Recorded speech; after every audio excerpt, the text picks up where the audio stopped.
Good morning. Okay, nice crowd. So, this is not about ecosystems, just to give you a disclaimer. This is going to be hopefully the session that wakes everyone up, simply because it's about a journey with my dog around the world. That's me and that's my dog. So my dog's name is Lexi, and over the last 10 years, I spent a considerable amount of time building startup ecosystems in Lebanon. And it all culminated in a very, very massive event that brought together 25,000 people from around the world, with keynote speakers to the likes of Steve Wozniak, that attracted a seated crowd of 8,000 people. That's the image from the Wozniak session. At the end of that journey, that 10-year journey, I came to realize that I had been neglecting my dog, okay? And so I decided that now that I had done everything that I had set out to do, I was going to retire. So I retired. This was December 2016. And in retiring, I decided to shed my professional attire and to do something a little more relaxed. Now, I don't know if you can read what's on this, okay? But it says, God made grass, man made weed, no, man made booze, who do you trust? Anyway, this is irrelevant, I don't smoke, but it was a journey. I set off on another journey, a journey slightly more down to earth, to explore more meaningful questions in life, such as this one, okay? And I decided to do, as a first step, a tour of Europe. 15 countries, 31 days, 40 cities. And I don't know if you've traveled with a dog, it's not obvious. You fly into one location and then you have to drive or take the train. The train is more difficult than driving. So I rented a car, and this was the airport picture. I rented a car, obviously a convertible, and we set off. And in setting off, okay, I had my little cigarello. My dog was sitting next to me, open top, summer in Europe. Who doesn't want to do this? Now, in order to make this happen, I wanted to be as casual and as unstructured as possible because it's a dog. You can't really plan your day with a dog. So I did what I had not yet gotten adjusted to out of. I planned everything down to the day. So basically, you can see around 50 cities listed. When I arrive, when I leave, how many days I stay, so on and so forth. And I figured, this is my best case scenario. Let's see what I can do once I'm on the road. So I hit the road, and we visited train stations, saw a Hare Krishna dance, went to a rave in Budapest, watched an outdoor movie in Bologna. Lexi found a suitor in Geneva, a very handsome dog. She went swimming in the Côte d'Azur in Marseille, watched the Bastille Day fireworks in Saint-Tropez, and we had a steak next to Roberto Cavalli and his 50-year younger girlfriend. And we went on many, many walks. This was in Budapest, and met completely random people in these walks. And Lexi is the best wingman ever. So if you are ever depressed and unable to get a partner, a lady in your life, just get a dog, okay? The dog will attract all the women wherever you go, okay? But really, the whole point was to try to better understand, now that I had built the startup ecosystem in Lebanon, and I had been involved in different things around the world, I wanted to better understand, was there a real contiguous startup ecosystem in Europe? So Malta is part of Europe. In Europe, there are, 20-plus countries, 30-plus countries.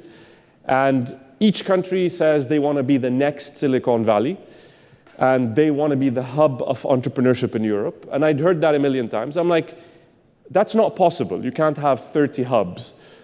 So can I find something across Europe that would bring Europe together as a, let's say, a contiguous ecosystem with each country playing a different part in this? And so every city that I went to, 24 hours before landing in that city, I would post on Facebook that I'm going to be in this city on this day, and random people through first or second degree connections would be like, hey, we're here, we do this, let's have coffee. This was literally as much planning as I did, 24 hours before arriving. Usually texting while I was driving, don't do this at home, okay? Not safe. And so I met with a ton of people, usually leaders in their ecosystems, VCs, ecosystem builders and some developers, co-working space ladies from Brussels, also investors and ecosystem builders, philosophers, VCs, philosophers again.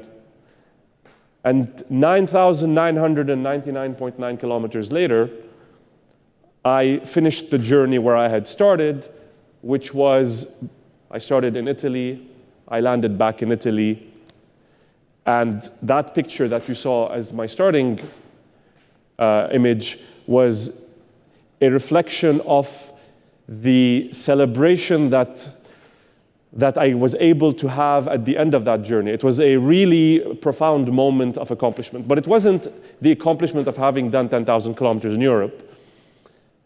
Rather, it was an accomplishment of discovering something that I did not set out to discover. And this is where the real presentation starts. The rest was interesting, but not really what I had discovered in the journey.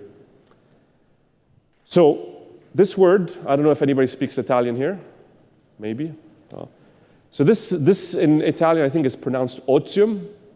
It's not opium. It's not misspelled. Okay. I didn't discover opium, but I did discover something better. Okay. So when I landed in Rome, and this was completely by chance, I landed in where Western civilization had more or less started. Okay. So Rome, Roman Empire, all the stuff that had happened there, and I discovered, upon landing in Rome, that there was this word that was very common in ancient Rome, and it was otium. And that word is the root of the word for work. So work is negotium, okay, so N-E-G. So otium came before negotium. Otium came before work. And work is the opposite of otium. So if I asked, and I asked every one of the persons that I met in this journey, over 100 people, what is the opposite of work? They said, well, it's leisure, it's pleasure, it's rest, it's family. And those are very valid answers. But when I dug deeper into the meaning of otium historically, it had nothing to do with that. It actually, I had a very hard time finding an equivalent modern day word. Otium historically meant a time that was free of preoccupation, that allowed free thinking. So to better explain that, it was a state of being during which you're able to think freely. Nothing on your mind, your thoughts are free to go where they need to go, without guidance, without structure, without preoccupation, without distraction. So I started asking these people that I was meeting, when was the last time you were able to think freely? Okay. And the answer, fascinatingly, was practically never. And in that journey, I discovered that over the last 200 years in the Industrial Revolution, we managed to create a society that revolves around time. So basically, time dictates every single one of our activities today. We wake up, we have breakfast. Breakfast is 15 to 20 minutes. We get dressed, we go to work, we get stuck in traffic for an hour. We do our job from 9 to 5. Then we come back, we have to commute. Everything is structured within time, and it made us very, very efficient. But it took away from our capacity to think freely, because you can't think freely if time is a constraint. When I started digging deeper into the meaning of time, I realized that time more or less was a human construct. And in different societies, in different cultures, time is measured differently. So what does that mean in the startup world? Just as this was happening, Trevor was fired from Uber, Dave McClure was fired from 500 startups, and everybody was talking about the toxicity of the entrepreneurship culture in Silicon Valley and so on. Meanwhile, in parallel, the people I was meeting in Europe, the ecosystem builders in Europe, were telling me, well, we're not trying to be Silicon Valley. And this was the first time in 10 years that somebody in Europe actually said that. Everyone in Europe that I met last year and prior to that was like, oh, we're the next Silicon Valley, we're going to be the hub, we're going to create the Silicon Valley of France, the Silicon Valley of Europe. So in the journey that I did in June, July of this year, everybody made it explicit that they aren't trying to mimic Silicon Valley. So I started thinking to myself, what does that mean? And this Frenchman, who clearly enjoyed life, enjoyed food, leisure, pleasure, all these things, told me there are two very big differences between Europe and the US. In Europe, we're a continent of many different cultures, but one value system. And in the US, it's a continent of many different value systems and one culture. Now, I had never thought of that, because those are complete polar opposites. When I recognized that as a potential reality, I realized that what we have been doing over the last 10 years in Lebanon, and as I was traveling and building these ecosystems around the world, I was preaching a model that was not necessarily locally relevant. So if I go to you and I tell you, work 12 hours a day, forget about everyone else, the end justifies the means, in 5 to 10 years, you're going to be unicorns, this is the life, this is the entrepreneurial life. I preached that for 10 years. And in this process, I came to realize that while I did achieve what I set out to achieve, at the end of my journey, I was at the verge of losing myself in the process of becoming what I had set out to do. So I had to decide between my principles and myself and my culture and the success that I was preaching. And so in Europe, people were starting to realize that subconsciously because they weren't communicating it explicitly. And they were starting to diverge from this monoculture of the US of the end justifies the means. Most of the people, more than at least 60 or 70%, specifically stated that the journey for them is a lot more relevant than the destination. They are entrepreneurs, but the journey of entrepreneurship is more meaningful. Yes, they are trying to build sustainable companies and whatnot, but in reality, it's the company's journey of formation all the way to an exit potentially that is more important than what will happen at exit. And so they are taking their time to enjoy this journey. And that's why you have centers of excellence that are born in Toulouse, which is not a place you would imagine would be the center of anything other than good food, maybe. Things that are happening in Luxembourg, a tiny little mountainous area in the middle of Europe. Things that are happening literally in every ecosystem that I ventured into in this journey. And altogether, Europe is functioning as a cohesive ecosystem without necessarily coordinating because they have that common value system. I was able to coordinate a 31-day spontaneous ad hoc journey, and I'm not from Europe, with meetings lined up in every city by simply posting a post on Facebook. That is a contiguous ecosystem. So in realizing all of this, I said, well, let's see what it's like in the US. I had built up so many different concepts about the US in my Europe journey. And so I plotted a route in the US, and now I'm somewhere in Denver, so somewhere in the middle. Lexi is waiting for me there. I came to Malta just to talk to you guys.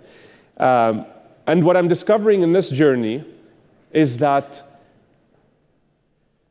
the US is beginning to understand that the reality of Silicon Valley is not a reality that can be replicated across the United States. And it is potentially the reason why Trump was elected, for all of you still asking yourselves why. The United States is beginning to realize that Silicon Valley is a unique model, but it's a model that is unique also geographically. You can't create a Silicon Valley in Denver. You can't create a Silicon Valley in Dallas. You can't create a Silicon Valley in New York. Silicon Valley is unique in its own structure and its own form. And as these different cities and counties and states diverge from that, the common culture is starting to disintegrate. And that common culture for the last 50 years was the American dream, the purely capitalistic dream.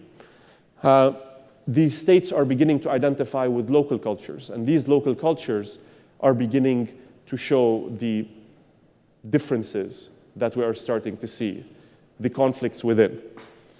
Now, I'm not saying there's anything bad with it. I'm just saying these are the observations so far. Hopefully, by the end of this journey, I will have a better understanding of the Western world. And I plan to maybe put that together in some kind of publication. But I want to take that discussion and go and spend a few months in China and see what's happening in the East, where the culture is very different from the historically Roman Empire and everything that evolved from that. What were they able to create as an entrepreneurial culture? To them, what is the meaning of time, and how did the Industrial Revolution define that? And to leave you with a couple of thoughts. In the next 20 years, all of you are going to be retired like me, okay? Not because you want to, but because in 30, 40 years maximum, we are going to become irrelevant. This journey has taught me how to not be preoccupied with work. Very few of us, including my parents, know how to not be preoccupied with work because we've been conditioned to be preoccupied with work for 200 years. So I ask you, reflect on what it means to have more time than you know what to do with, because that is what's going to define how society behaves in the next 20 to 30 to 40 years.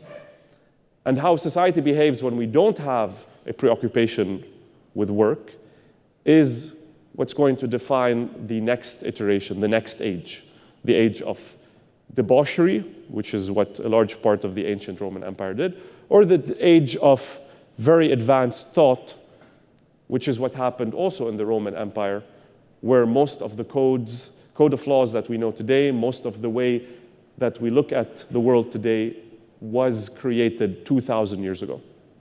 So thank you. I know I've said a lot. It's a lot to say. It's not something that can be said in 15 minutes. But it's a journey that you can follow on Lexi Unleashed, #. And I plan on continuing this journey for another year and a half and hopefully being able to bring it together towards the end of that. So thanks, everyone. And